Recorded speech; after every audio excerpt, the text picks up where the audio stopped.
What's up, guys? Thanks for stopping by. I hope you're doing good. Recently, some people from Irongate spoke on a Coffee Stain live stream and dropped a bunch of news about Valheim 1.0. There was actually a ton of information about 1.0 discussed in the stream, and so I wanted to make a video to break it all down, and also so we can discuss some of the things brought up together. Now, all this stream really consisted of was a few people sat chatting on a couch, so there isn't really much footage to show. So rather than just straight up re-uploading their stream, I thought it'd be more interesting for me to just make a bunch of notes so we can do a combination of just straight up getting to the point and giving you the information, and also me just casually expressing my thoughts about some of these points in particular. So we're probably just going to show some random Valheim footage, perhaps with a bunch of cinematic footage of the current Deep North placeholder, because the Deep North is a massive part of this conversation. So getting into it right away, yes, it was officially confirmed during this stream that the Deep North will in fact be 1.0. This is massive news because to my knowledge, this is not what was expected. In my experience, most of the Valheim community has been assuming that 1.0 will come sometime after the Deep North. And so, depending on your perspective, this could mean that 1.0 is coming sooner than we thought. But one thing's for sure, now we have the Bog Witch. 1.0 and the Deep North is the next big Valheim update that we know of, which means that ultimately what comes next for the Valheim community is the game finally being finished. So this is super exciting. I don't want to get too bogged down on this point because I do have over 50 bullet points. So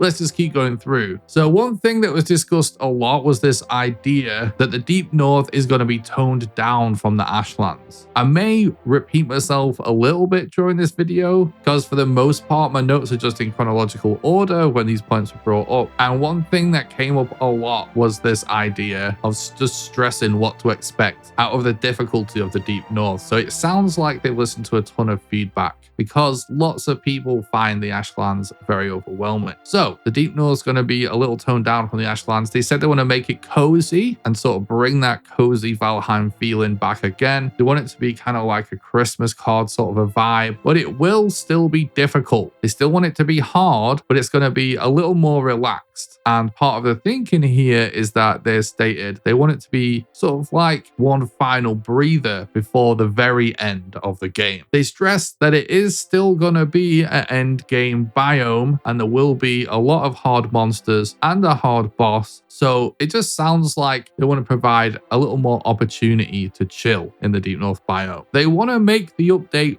feel like 1.0 though, and not just a new biome. They've said they've got a bunch of cool new things they want to add to the game, and they've said that they want to take a look at the rest of the game again to basically see what they can improve and what they can add. They don't want to change too much because they said it is a working recipe, but they want to try and add some extra spice here and there to the rest of the game as well. They've stressed that they're still in pre-production, but that they will very soon be going into full production. I do just want to discuss this point specifically a little more just because as someone with a lot of game design experience, I wanted to explain a little bit about this sort of pre-production, full production thing, because I do feel like gamers in general, when they hear something is in pre-production, they just think, oh, they're miles away, they're basically not doing anything, and full production is sort of like the real work. A lot of the times I feel like people are a little let down when they hear about something being in pre-production when they just want it as soon as possible. But from personal experience as someone that still makes games and has worked on games a bunch in the past, I want you guys to know that hearing about your favorite developer on any game really taking a lot of time in pre-production is actually really, really good. A lot of game design can happen in pre-production, if not almost all of it. And one of the biggest problems, this is sort of a topic that could be in a whole other video, which is why I'll probably end up creating a game development channel separate altogether. But one of the biggest problems games face in 2024 is them basically being completely under-designed or over-designed. And a lot of that can be solved in pre-production by taking design very seriously immediately from the concept phase and just really trying to make sure all of the ideas and the fundamentals of a game game design are really rock solid before you even start writing any code, because it gets really hard to start cutting things away and dropping ideas once companies are basically already invested by paying people to actually build it. And, you know, just to summarize this point, it's really important that things are really well thought out before they actually go into production, because oftentimes if things are kind of half-baked from a design perspective, no amount of development, no amount of programming can fix that. And so you can just end up like tacking on a load of poorly thought out game mechanics and features to sort of remedy what is sort of like ultimately a bad idea. So just know that if Iron Gate are doing pre-production right, like this is actually a good thing to hear that they have like a real solid process in place that they're taking seriously and spending a lot of time on instead of just rushing into production, because ultimately it will make the game better. Anyway, along this sort of line of well-developed ideas, they have said that they have a lot of ideas and that there's a lot of different ways they could go with them, and that they're not quite there on all of these points yet. In other words, they haven't quite decided which ideas they're definitely sticking with or what direction to take certain design ideas.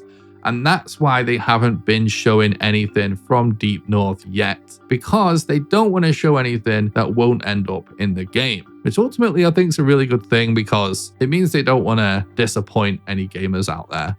They've also said that 1.0 will include achievements, possibly mod support. And one of the most important things they mentioned is that 1.0 doesn't mean that this is going to be the end of Valheim and that they're going to stop working on it. They basically spoke at length about the idea of like what's important to be in 1.0 and what isn't. In other words, if they just took every single idea they have and force it to be in 1.0, there could be a ton of stuff that no one was even asking for that gets added that would just make the whole process take longer and make it so 1.0 doesn't even come out for ages, just for arbitrarily meeting that deadline, when really 1.0 just needs to be everything they're considering, sort of all these core ideas that they want to build on and add to, and several of the things players have been asking for. And then they can just add other things that aren't important for 1.0 after the fact. So this does confirm that Iron Gate are going to continue to work on Valheim after 1.0, which is also something we didn't really know about before this stream. They've always said that Valheim isn't a live service game and that they do sort of plan to finish it and move on. And I know a lot of people were a little concerned about that when they first started discussing it, but this actually sounds really good, because it means they're not just going to be abandoning everybody. They're going to make sure the community is happy with it and that the game's in a good place, even after 1.0. So they then went on to continue to talk about Ashlands a little more and the Deep North a little more specifically, talking about how they know that Ashlands was a big ramp up in difficulty and they don't want the Deep North to be easy, but they still want it to be able to have calm moments. I will talk a little bit more about this difficulty curve later on in the video, because they do talk about this more. They also said that the current placeholder they have in the Deep North in-game, which will hopefully be shown on the screen right now during the video, and they said that it is meant to give the sort of cozy Christmas card vibe that they're going for the Deep North,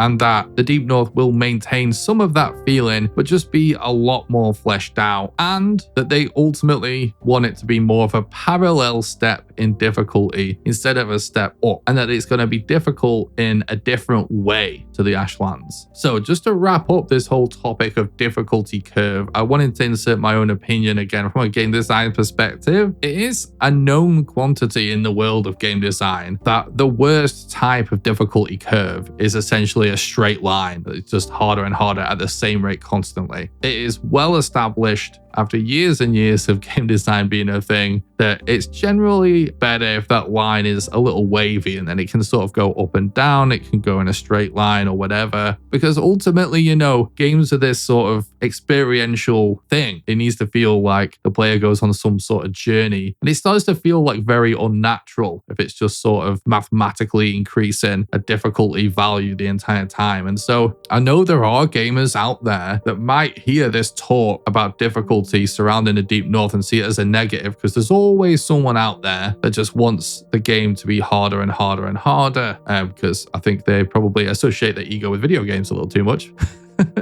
But I just want to put everyone's mind at ease with this, and that obviously in this discussion, they're getting a little more into the nitty-gritty of game development than most regular people are really used to hearing. And that, you know, your average gamer, that whilst they may have actually heard other developers talk on stage about this kind of stuff, like they sort of are making assumptions. They don't actually know what any of this means, even though they think they might. And so I just wanted to say that this is commonplace. This is most modern games. This is nothing unusual or weird. And you're probably, if you're thinking about this as being something unusual, just not really thinking of moments in games where things do wind down before ramping back up again. Just think of playing like an Uncharted game. And no matter how hard the levels may start to get, ultimately, you know, once you've cleared an area, there's all of these massive moments of respite where you're just sort of walking along and watching the story unfold. It is not, in fact, a constant ramping up of difficulty all of the time. Obviously, once you clear a room of enemies and then all you have left is to just like walk up and pull a lever or something or watch a cutscene, that is not difficult gameplay, but it's all part of the experience that makes it feel like you're really going through something and that a story is being told. So it's highly likely that a lot of what they're talking about is stuff like that, where the Deep North is probably just not going to provide a relentless onslaught of enemies running at you from the second you step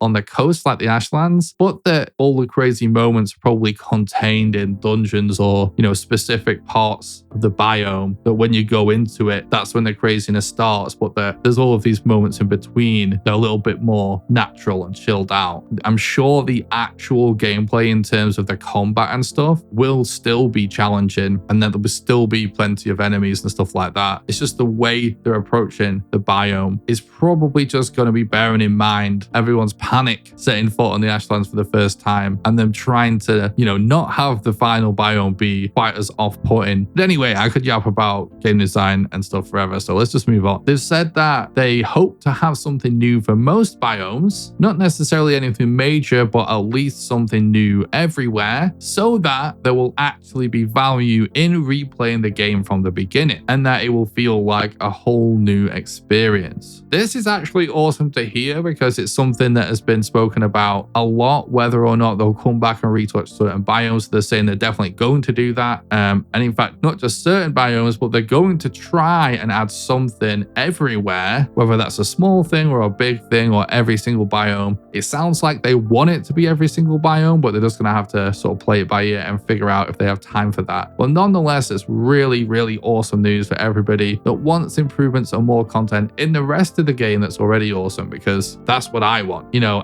at the moment, we are very focused on endgame, whether it's the Ashlands just coming out or Deep North on the horizon. And whilst, yeah, it's great for them to ramp up the difficulty and provide interesting things, you know, I don't want the rest of the game to feel shallow. And I do think certain biomes like the plains are ultimately a little thin at the minute. So this is good news. They have said that they're going to be going over all of the feedback that they've gotten for all the biomes as well and trying to address some of that. So that's also very good news. There's definitely going to be achievements, they said. And they also elaborated on that, saying that they're not just going to be arbitrarily adding them, because let's be real, what's the developers do? They're going to try and make the achievements actually good and actually balanced. This is going to be music to the ears of everyone out there that's obsessed with achievement hunting. I don't really care that much about achievements, although I will say the idea of all achievement speedruns does sound super, super good. They also said that official mod support would add a lot of time to the game development, but they would like to do something to help modders, hopefully for 1.0. If not, they'll do it afterwards, and they might try and just do something for modders in 1.0 and then just add better mod support later down the line after 1.0 in a 1.1 update or something like that. So again, add into this idea that there's still going to be improving Valheim after 1.0 and after the Deep North, which is fantastic news. The Valheim modding scene is already awesome, but it would really benefit so many people if the game got official modding support. It is something that is vital to the lifeblood of the industry. It's mega, mega underrated. Just think of all of the massive trends, the massive revolutions in game design that happen because of mods, where it's things like Counter-Strike, or, you know, all battle royales in general, or DayZ and this whole survival game genre. The list just goes on and on and on and on. There is no doubt that doing more for modders is a good thing. So hopefully they will do official mod support. Now, this is where we get to some of the most important news about speedrunning, because they did say that there's definitely going to be an ending. They said that you will be able to play